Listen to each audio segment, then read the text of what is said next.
Oi, eu ainda nem sei se eu vou publicar esse vídeo, mas se eu tiver publicado, peço que você se inscreva. E hoje eu vou compartilhar um pouquinho da minha história. Acho que todo terapeuta, ele também precisa fazer terapia, tanto para lidar consigo próprio, como também para lidar com aquilo que ele absorve.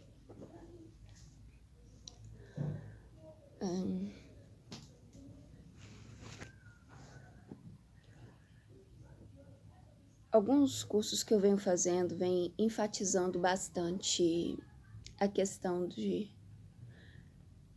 crianças que precisam ser estimuladas desde a infância e o quanto que é importante a questão do acolhimento, da elevação de autoestima na vida de cada um de nós desde os 0 aos 7 anos. Quando eu comecei a fazer a minha preparação para consteladora, para terapeuta, para reikiana, uma das coisas que mais as pessoas perguntavam ali é como que foi a vivência de cada um, né? Como que foi a aceitação do seu nascimento. Todos eles falavam muito disso. Eu até conversei com a minha mãe e ela dizia, não, eu recebi você com muita alegria. A minha lembrança da minha mãe comigo pequena, até os meus 8 anos de idade, é de uma mãe extremamente cuidadosa, extremamente amorosa, muito companheira. Então eu fiquei pensando muito, aonde foi que eu fui perdendo a minha autoestima durante a adolescência e uma boa parte da vida adulta. E eu fui fazendo uma sessão de introspecção, e essa sessão de introspecção foram tendo diversas memórias, flashes que iam sendo colocados, e naquele momento me trouxe muita tristeza. Nossa, foi como se eu retornasse para aqueles momentos e não entendesse o porquê daquilo, o porquê de eu ter vivido aquilo. Mas hoje, depois de eu ter respirado bastante, ter canalizado isso de alguma forma e ressignificado, eu consegui entender. E uma das primeiras coisas foi a questão da minha cor de pele. Eu vou contar uma história aqui, mas desde já eu quero deixar bem claro uma coisa. Cada pessoa tem um entendimento dentro do seu mundo nesse momento. Provavelmente coisas que você pensava ou fazia há 15, 20 anos atrás jamais seriam atos que você cometeria nos dias de hoje. Eu sempre senti uma grande rejeição por parte da minha avó materna. E eu não vou te dizer que aquilo foi realmente a intenção dela, mas as palavras, as coisas que eram ditas eram um pouco pesadas. Dentro do estudo ali da minha família, eu sei que eles não queriam o casamento do meu pai com a minha mãe, porque era um homem de situação financeira dita até inferior do que a deles. E foi muito triste porque o meu pai passou todo o tempo do casamento tentando provar que ele era bom o suficiente para estar casado com a minha mãe. E não porque ela pedisse isso, mas porque a família dela estava impondo isso de alguma forma. não era segredo que eles não queriam aquele casamento e que a minha mãe, de certa forma, não escutou ninguém e acabou por se casar mesmo assim. E comecei a entender o porquê desse sentimento de rejeição. Eles acabaram se casando, mesmo que já estavam ali com todo o planejamento para casamento, mas até onde eu entendi, a família achava que eles iriam conseguir impedir aquele casamento de alguma forma, em algum momento, que a minha mãe ia acordar daquele surto psicótico e iria agir de outra forma. Então, ela engravidou. E supostamente a palavra foi que onde comiam 4, comeriam 5, mas ainda assim eles não queriam aquele casamento, que ela não precisava se casar só porque ela havia engravidado. Mas, naquele momento, ela amava meu pai e o meu pai tinha amor por ela também. Se casaram e construíram uma família. Eis que não posso reclamar. O meu sentimento daqueles momentos é que eu tinha bons pais, mas que alguma coisa na minha atmosfera é que não estava muito bem. Então, fui crescendo, por consequência, minha mãe engravidou de novo. E ela teve um outro filho. E esse outro filho, totalmente diferente, né?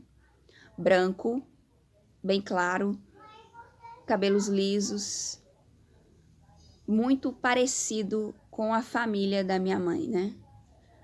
E aí esse favoritismo foi muito transparente. Irmãos brigam e nós tínhamos, às vezes discutia, e as palavras eram sempre tipo, me colocar para um canto de castigo, ele não ficaria nesse castigo, ele não ficava. Eu era punida, ele não era punido. Acabou que já foi criando ali esse sentimento de rejeição, de alguma forma. E por consequência, eu fui criada dentro daquela casa. E todas as vezes que haviam essas discussões, de alguma forma, entre mim e ele, briga de criança mesmo, a palavra era sempre que nós dois não poderíamos ficar juntos. Nós não nascemos para ficar juntos. Quase uma presunção de se achar Deus, pois quem uniu esses dois irmãos de alguma forma havia sido o próprio Deus, né? Que fez aquele núcleo familiar. E de acordo, fomos crescendo, esse favoritismo foi cada vez mais sendo explanado de alguma forma. Ele sempre foi uma criança mais chorona, eu por consequência muito menos, mas não significava que eu não me ofendia com as coisas. Pelo contrário, ele era o chorão, quer dizer, ele explanava isso de alguma forma, porque ele não queria segurar dentro. Eu já era aquela pessoa que guardava as coisas de forma interna e o choro era solitário. E desde já, eu quero deixar bem claro novamente que aquela era a forma que aquelas pessoas usavam naquele momento, com aquele entendimento. Eu tenho 36 anos. Em 1990, que o ECA, que é o Estatuto da Criança e Adolescente, foi propagado de alguma forma. E foi a partir daquele momento que muitas pessoas começaram a entender o que era abuso infantil, o que era todas aquelas coisas que você podia ou não fazer com uma criança, o que era saudável ou não. E já deixando bem claro também que dentro da possibilidade dos meus avós, eles tentaram sim ser de certa forma até substitutos dos meus pais. Então temos aqui 84, 85, 86, 87, 88, 89, 90. Justamente a idade em que toda essa psique infantil está sendo formada, do 0 aos 7 anos. E eu sofri toda essa rejeição do nascimento até essa parte da minha vida. E, logicamente, uma criança, ela não sabe, porque isso é ensinado ao longo do tempo para uma criança. Você ensina ao longo do tempo para o seu filho como ele vai começar a se sentir. Ele não vai saber isso de uma hora para outra. E claro que foi ali que foi criado um adolescente rebelde.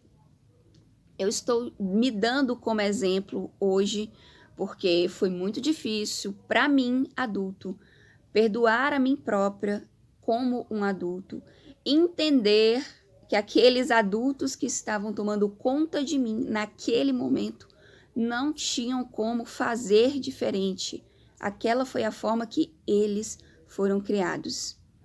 E é essa a importância da constelação sistêmica, é essa a importância dos adultos compreenderem o grau de importância de se estudar o comportamento infantil, para que birras, brigas, coisas que são extremamente normais dentro da pedagogia infantil se transformarem em você é isso ou você é aquilo, criando rótulos eternos que provavelmente serão desfeitos mais tarde pelos psicólogos ou não.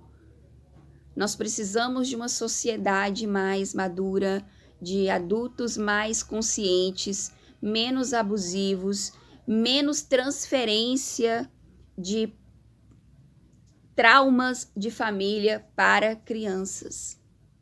Hoje eu sou mãe de 5 filhos e resolvi estudar terapia e aprofundar cada vez mais dentro da constelação sistêmica para que outras famílias não passem por esse tipo de problema que vem perdurando durante gerações.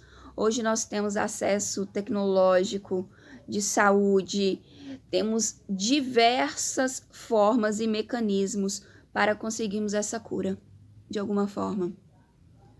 Eu espero ter ajudado de alguma forma a essa explanação.